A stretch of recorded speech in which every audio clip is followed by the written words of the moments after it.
শোনো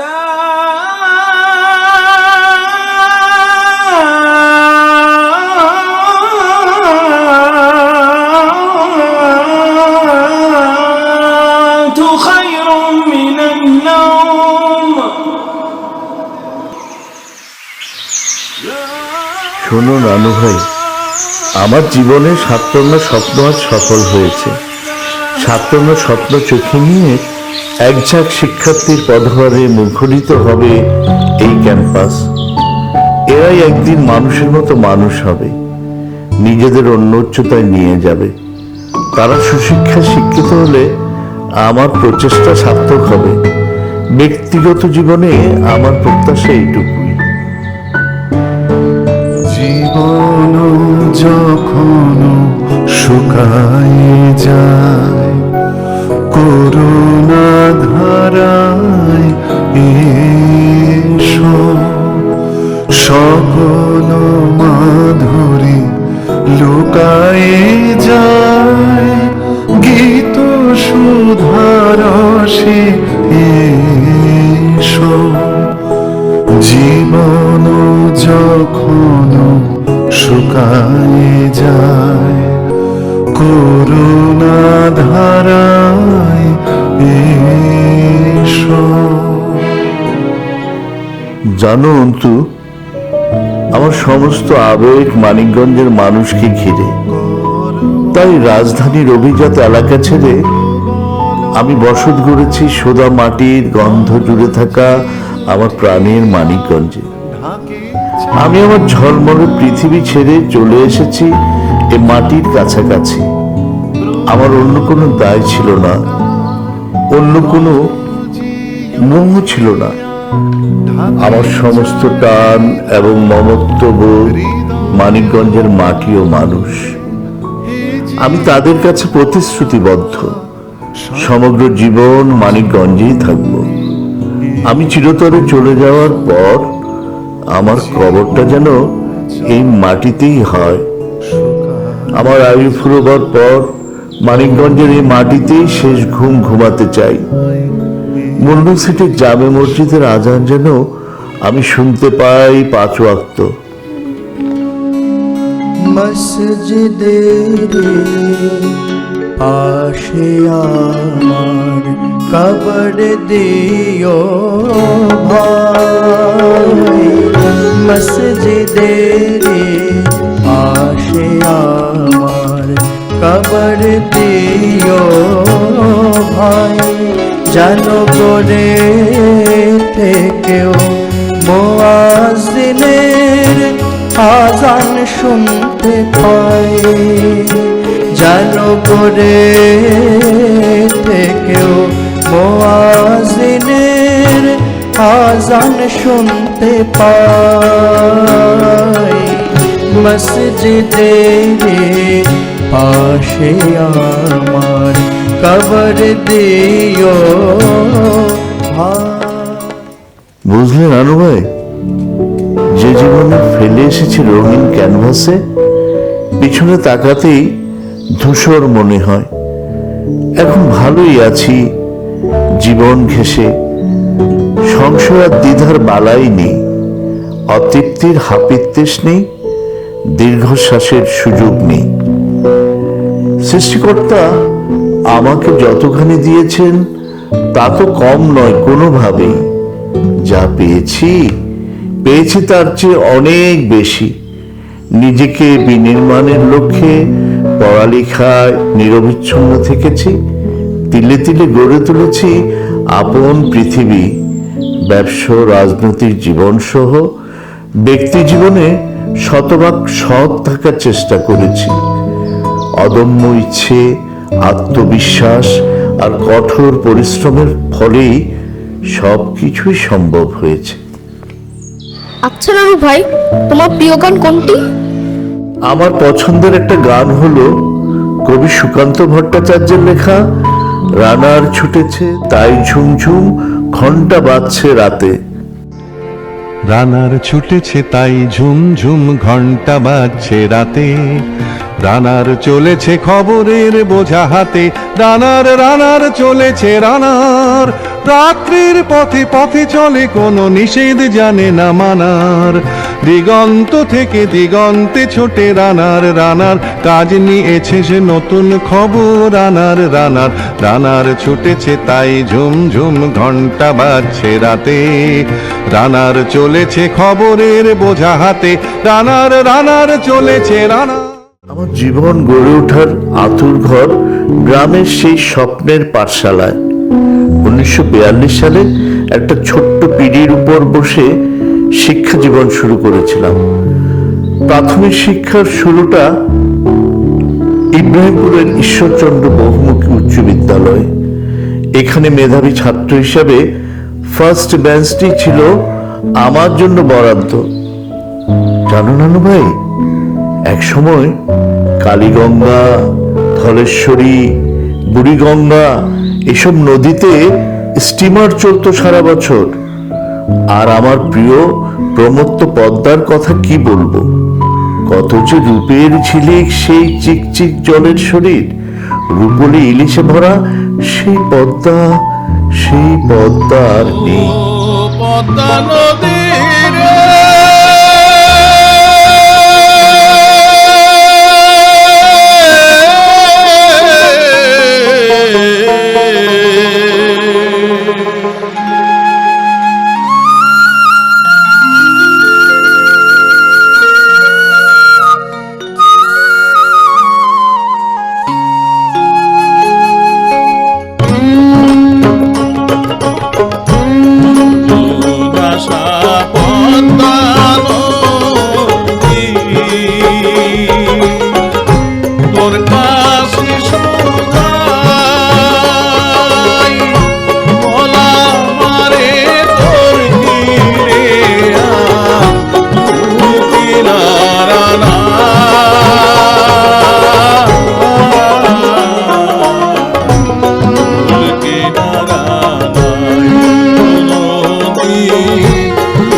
নানু ভাই, তোমার নাম কে রেখেছিল?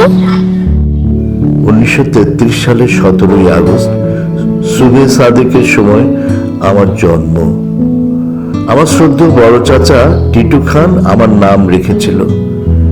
ন্যায় বিচারের জন্য বিশ্ববিখ্যাত ছিলেন বাগদাদের খলিফা হারুনুর রশিদ। তার নামানুসারে আমার নাম রেখেছিলেন তিনি। আর আমার মা আমাকে আদর করে ডাকতেন মুন্না নামে। বাবাকে নিয়ে তেমন কোনো স্মৃতি আমার মনে নেই, কারণ আমার বয়স 1.5 বছর। ঠিক তখনই অপ্রত্যাশিতভাবে আমার বাবা মারা যান। সংসারের কর্তা ব্যক্তিটি যখন হঠাৎ করে চলে যায়, তখন যেন গোটা পৃথিবীটা ভেঙে পড়ে মাথার উপর। বাবা মারা যাওয়ার পর মা আমাকে নিয়ে বিপর্যস্ত। আমাদের অস্তিত্ব রক্ষার জন্য আমার মা দ্বিতীয় বিয়েতে রাজি হন। আমার দ্বিতীয় বাবা আমাকে দত্তক নিয়ে আপন বাবার মতোই আদর স্নেহে মানুষের মতো মানুষ হিসাবে গড়ে তোলেন। বাবা শুকুর খানের ঋণ আমি কখনো শোধ করতে পারবো না। এখনো প্রয়াত বাবার প্রতি আমি শ্রদ্ধায় অবনত। নানু ভাই, তোমার মার সম্বন্ধে কিছু বলবে না? আমার নানার বাড়ি মুন্সিগঞ্জের শ্রীনগরের বারুইখালীতে। এই গ্রামের বিখ্যাত চৌধুরী পরিবারে আমার মায়ের জন্ম। আমার মা আমাকে আগলে রাখতেন 1939 সালের দ্বিতীয় বিশ্বযুদ্ধের কালবেলায়, 1943 সালের ভয়াবহ দুর্ভিক্ষে, 1952-এর ভাষা আন্দোলনে ও নানা বৈরী পরিবেশে। মায়ের কাছে শিখেছি সময়ের পারিপাট্য ও আভিজাত্যের মূল পন্থা। তিনি শিখিয়েছেন একজন নির্লোভ জীবন সংগ্রামী মানুষ হতে। বর্ষাকালে ছইওলা নৌকায় আমার 2 বোন, মা আর আমি নানির বাড়িতে বেড়াতে যেতাম। নৌকা ছইয়ের মুখ সারি দিয়ে পেঁচানো থাকতো। সেই নৌকা চলতো ধান ক্ষেতের মাঝখান দিয়ে, তারপর কয়েকটি খাল বিল পেরিয়ে সুতানলি গ্রামে। যখন আমাদের নৌকা ভিড়ত, তখন চারদিকে আনন্দের জোয়ার বইতো।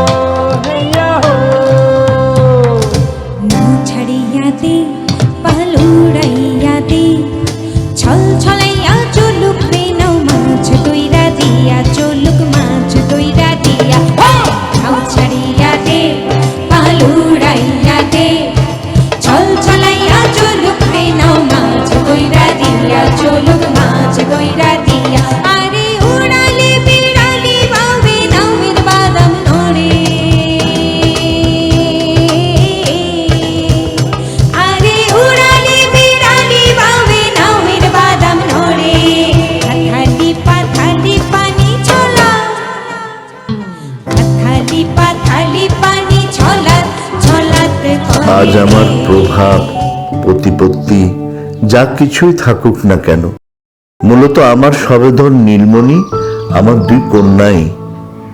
আমি তাদের সৎ পথে মানুষ করেছি, তারাও আমাকে হতাশ করেনি, বরং আমার যে কোনো পুত্র সন্তান নেই এটা তারা কখনো বুঝতে দেয়নি। আমার দুই কন্যাই সৎ ও আদর্শবান হিসেবে নিজেদের গড়ে তুলেছেন।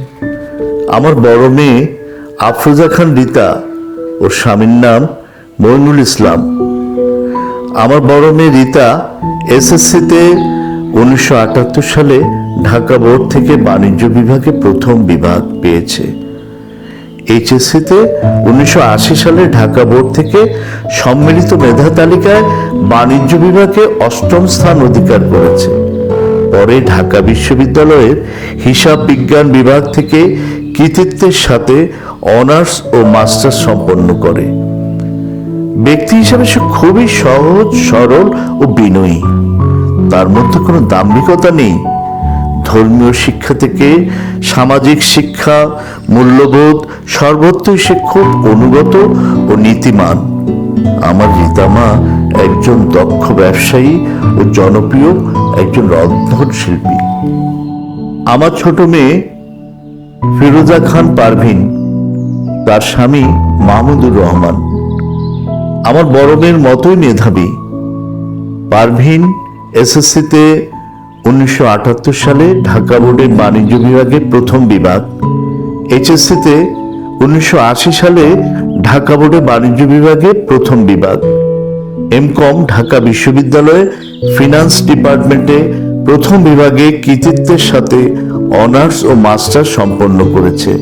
সে বর্তমানে আমার দেশ প্রাইভেট লিমিটেড এর ব্যবস্থাপনা পরিচালকের দায়িত্ব পালন করছে।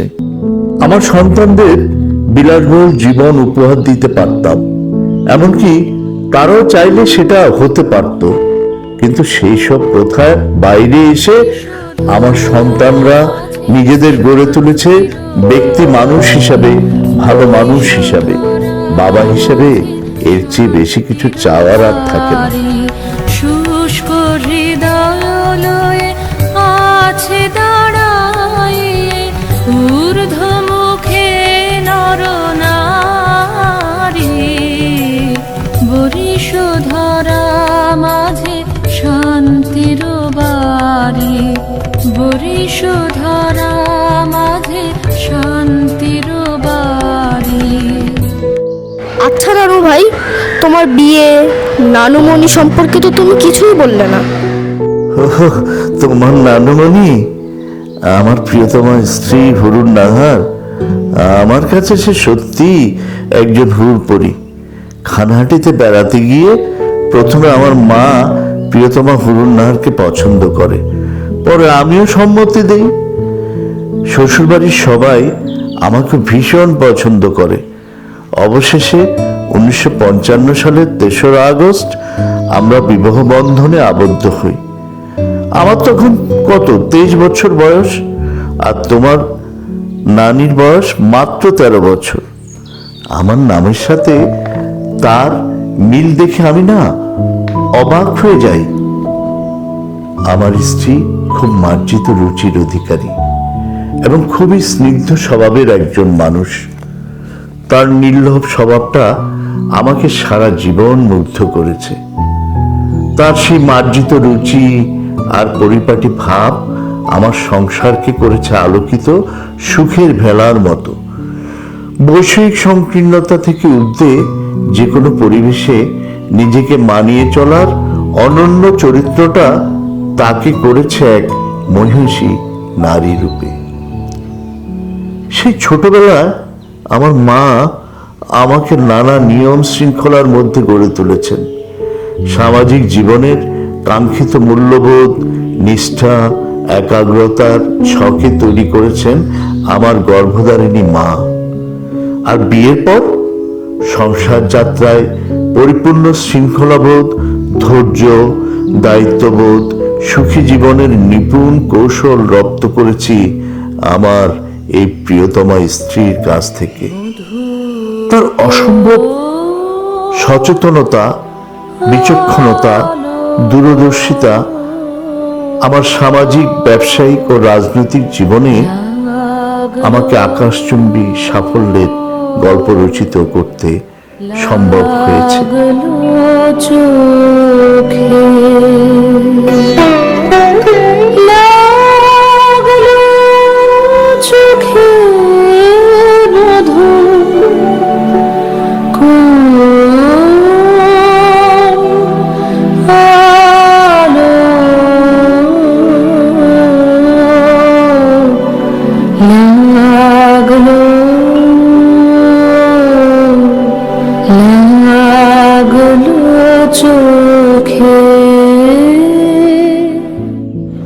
আচ্ছা নানু ভাই, তোমার শিল্পপতি হিসেবে প্রতিষ্ঠার গল্পটা কি এবার বলবে? সে এক দীর্ঘ ইতিহাস নানু ভাই। 1963 সালে পুরনো ঢাকার 17 নং পাতলাখান লেনে মুন্নু আর্ট প্রেস লিমিটেড নামে একটি শিল্প প্রতিষ্ঠান দিয়ে আমার যাত্রা শুরু। প্রেসটাই ছিল আমার ব্যবসায়িক জীবনের সত্যিকারের বাতিঘর। অন্ধকার ছাপাখানার ধস ধস আওয়াজ, আমি পেয়েছিলাম এখান থেকে এগিয়ে যাওয়ার সবুজ সংকেত। তারপর এক এক করে কেবল সাফল্য ও সমৃদ্ধি আমার হাতের মুঠোয় ধরা দিতে লাগলো। দীর্ঘ 9 মাসব্যাপী মুক্তিযুদ্ধের পর দেশ স্বাধীন হলো। দেশ স্বাধীন হওয়ার পর আমার ব্যবসায়িক প্রতিষ্ঠান মুন্নু আর্ট প্রেস পুরোদমে চলতে লাগলো। এরপর ক্রমান্বয়ে 1975 সালের 30 September Munnu Jutex Industries Limited, 1978-এর 16 জুন শুরু হয় মুন্নু জুট স্টাফলার্স লিমিটেডের যাত্রা। 1990 দশকের গোড়ার দিকে নির্মাণ করি মুন্নু সিরামিক ইন্ডাস্ট্রিজ লিমিটেড, যা দেশের গণ্ডি ছড়িয়ে বিদেশেও রপ্তানি হতে থাকে। 1995 সালের 7 জুন মুন্নু ফেব্রিক্স লিমিটেডের যাত্রা শুরু। 1993 সালের 13 সেপ্টেম্বর জয়েন্ট স্টক কোম্পানিতে মুন্নু ওয়েলফেয়ার ফাউন্ডেশন নিবন্ধিত হয়। গিলন্ডের মুন্নু সিটিতে এই ফাউন্ডেশনের অর্থ দিয়ে Munnu medical college and hospital, Munnu nursing institute ও Munnu international school and college প্রতিষ্ঠা করি। আমার আরেকটি স্বপ্ন ছিল এখানেই একটি বিশ্বমানের বিজ্ঞান ও প্রযুক্তি বিশ্ববিদ্যালয় প্রতিষ্ঠা করার। জানো অর্ক, একদিন এই শিক্ষার্থীরাই মানুষের সেবায় কাজ করবে, অবদান রাখবে দেশের আর্থ সামাজিক উন্নয়নে। সেদিন আমার জীবনের 7 রঙা স্বপ্ন সফল হবে অবলীলায়। কর্ম যখন প্রবল আকার গরজি উঠিয়া ঢাকে চারিধার, কর্ম যখন প্রবল আকার গরজি উঠিয়া ঢাকে চারিধার, হৃদয় প্রান্তে হে জীবননাথ শান্ত